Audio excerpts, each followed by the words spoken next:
Isa sa mga lumusot na panukalang batas sa plenaryo ng Kamara ang Kalinga Act na layong magtatag ng permanenteng National Emergency Response Framework sa panahon ng energy emergency sa bansa.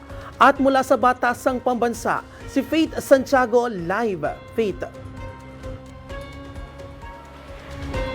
Bien, buhat ng forced power outage ng higit 20 power plants at ilang major coal-fired generating units sa Visayas Grid, nagbigay ng direktiba ang Pangulo sa Department of Energy upang talakayin at tugunan agad ang power supply condition sa naturang lugar maging sa Luzon. Power supply and grid conditions in Luzon and the Visayas. So the directive is to fix or normalize the situation the soonest possible time. Yan ang ibinahagi ni Palace Press Officer Undersecretary Claire Castro, kung saan kabilang din sa napagdiskusyonan ng Pangulo kasama ng Department of Energy o DOE ang power situation sa Catanduanes, maging ang ilan pang power-related projects sa probinsya. Ayon kay Yusek Castro, ipinag-utos ni Pangulong Marcos Jr. sa concerned agencies ang pagpapabilis sa mga panukala na magpapatibay sa power infrastructure and energy security sa bansa. Inaasahan din ang pagsasagawa ng performance review ng Energy Regulatory Commission sa National Grid Corporation of the Philippines, alinsunod sa direktiba ng Pangulo upang matiyak ang pagkumpleto sa mga commitment at deliverables.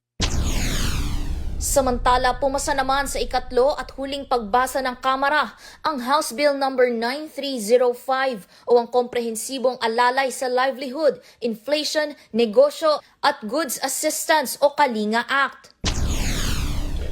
With 294 members voting in the affirmative, 3 in the negative, and 0 abstentions, House Bill No. 9305 is hereby approved on third and final reading.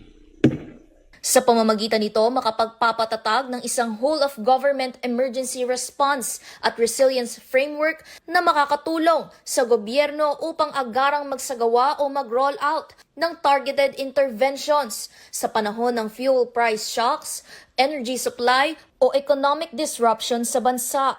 Bien, sakaling malagdaan na ng punong ehekutibo itong Kalinga Act ay magtatatag din ng Kalinga National Response Unit na pangangasiwaan ng Executive Secretary kasama ang ilang key cabinet officials. At yan lang muna mula rito para sa totoong balita sa Bagong Pilipinas. Faith Santiago, Congress News.